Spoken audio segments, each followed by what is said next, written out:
"When they do they'll be very awkward papers, as far as I hear," said Barrington Erle. "There is no doubt that they were engaged, and I believe there is no doubt that he has declared off, and refused to give any reason." "I suppose the money is not all there," suggested Mr. Wilson. "There is a queer story going about as to some diamonds. No one knows whom they belong to, and they say that Fawn has accused her of stealing them. He wants to get hold of them, and she won't give them up. I believe the lawyers are to have a shy at it. I'm sorry for Fawn. It'll do him a great deal of mischief." "You'll find he won't come out much amiss," said Mr. Legge Wilson. "He's as cautious a man as there is in London. If there's anything wrong " "There's a great deal wrong," said Barrington Erle. "And you'll find, also, that she'll contrive that all the blame shall lie upon him. She's clever enough for anything. Who's to be the new bishop?"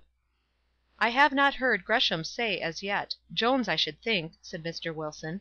"And who is Jones?" "A clergyman, I suppose, of the safe sort. I don't know that anything else is necessary."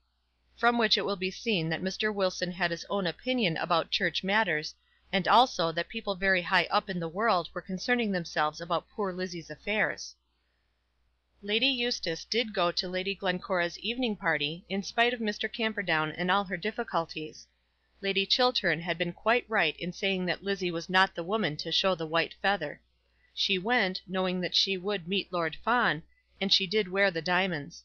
It was the first time that they had been round her neck since the occasion in respect to which Sir Florian had placed them in her hands, and it had not been without much screwing up of her courage that she had resolved to appear on this occasion with the much talked of ornament upon her person. It was now something over a fortnight since she had parted with Lord Fawn at Fawn Court, and, although they were still presumed to be engaged to marry each other, and were both living in London, she had not seen him since. A sort of message had reached her, through Frank Greystock, to the effect that Lord Fawn thought it was well that they should not meet till the matter was settled. Stipulations had been made by Frank on her behalf, and this had been inserted among them. She had received the message with scorn, with a mixture of scorn and gratitude, of scorn in regard to the man who had promised to marry her, and of affectionate gratitude to the cousin who had made the arrangement. "Of course I shall not wish to see him while he chooses to entertain such an idea," she had said, "but I shall not keep out of his way. You would not wish me to keep out of his way, Frank?" When she received a card for Lady Glencora's party, very soon after this, she was careful to answer it in such a manner as to impress Lady Glencora with a remembrance of her assent. Lord Fawn would probably be there, unless he remained away in order to avoid her. Then she had 10 days in which to make up her mind as to wearing the diamonds. Her courage was good, but then her ignorance was so great! She did not know whether Mr. Camperdown might not contrive to have them taken by violence from her neck, even on Lady Glencora's stairs. Her best security, so she thought, would be in the fact that Mr. Camperdown would not know of her purpose. She told no one, not even Miss Macnulty, but she appeared before that lady, arrayed in all her glory, just as she was about to descend to her carriage. "You've got the necklace on," said Miss Macnulty. "Why should I not wear my own necklace?" she asked, with assumed anger. Lady Glencora's rooms were already very full when Lizzie entered them, but she was without a gentleman, and room was made for her to pass quickly up the stairs. The diamonds had been recognized by many before she had reached the drawing room, not that these very diamonds were known, or that there was a special memory for that necklace, but the subject had been so generally discussed that the blaze of the stones immediately brought it to the minds of men and women. "There she is, with poor Eustace's £20,000 round her neck," said Laurence Fitzgibbon to his friend Barrington Erle. "And there is Lord Fawn going to look after them," replied the other. Lord Fawn thought it right, at any rate, to look after his bride.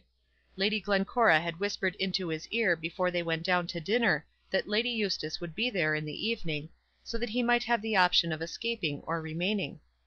Could he have escaped without any one knowing that he had escaped, he would not have gone upstairs after dinner. But he knew that he was observed. He knew that people were talking about him, and he did not like it to be said that he had run away. He went up, thinking much of it all, and as soon as he saw Lady Eustace he made his way to her and accosted her. Many eyes were upon them, but no ear probably heard how infinitely unimportant were the words which they spoke to each other. Her manner was excellent. She smiled and gave him her hand, just her hand without the slightest pressure, and spoke a half-whispered word, looking into his face, but betraying nothing by her look. Then he asked her whether she would dance. Yes, she would stand up for a quadrille. And they did stand up for a quadrille. As she danced with no one else, it was clear that she treated Lord Fawn as her lover. As soon as the dance was done she took his arm and moved for a few minutes about the room with him. She was very conscious of the diamonds, but she did not show the feeling in her face. He also was conscious of them, and he did show it. He did not recognize the necklace, but he knew well that this was the very bone of contention. They were very beautiful, and seemed to him to outshine all other jewellery in the room. And Lady Eustace was a woman of whom it might almost be said that she ought to wear diamonds. She was made to sparkle, to be bright with outside garniture, to shine and glitter, and be rich in apparel. The only doubt might be whether paste diamonds might not better suit her character. But these were not paste, and she did shine and glitter and was very rich. It must not be brought as an accusation against Lady Glencora's guests that they pressed round to look at the necklace. Lady Glencora's guests knew better than to do that. But there was some slight ferment, slight, but still felt both by Lord Fawn and by Lady Eustace. Eyes were turned upon the diamonds, and there were whispers here and there. Lizzie bore it very well, but Lord Fawn was uncomfortable. "I like her for wearing them," said Lady Glencora to Lady Chiltern. "Yes, if she means to keep them. I don't pretend, however, to know anything about it. You see the match isn't off." "I suppose not. What do you think I did? He dined here, you know, and before going downstairs I told him that she was coming. I thought it only fair." "And what did he say?" "I took care that he shouldn't have to say anything; but, to tell the truth, I didn't expect him to come up." "There can't be any quarrel at all," said Lady Chiltern. "I'm not sure of that," said Lady Glencora. "They are not so very loving." Lady Eustace made the most of her opportunity. Soon after the quadrille was over she asked Lord Fawn to get her carriage for her. Of course he got it, and of course he put her into it, passing up and down stairs twice in his efforts on her behalf. And of course all the world saw what he was doing. Up to the last moment not a word had been spoken between them that might not have passed between the most ordinary acquaintance, but, as she took her seat, she put her face forward and did say a word. "You had better come to me soon," she said. "I will," said Lord Fawn. "Yes, you had better come soon. All this is wearing me, perhaps more than you think."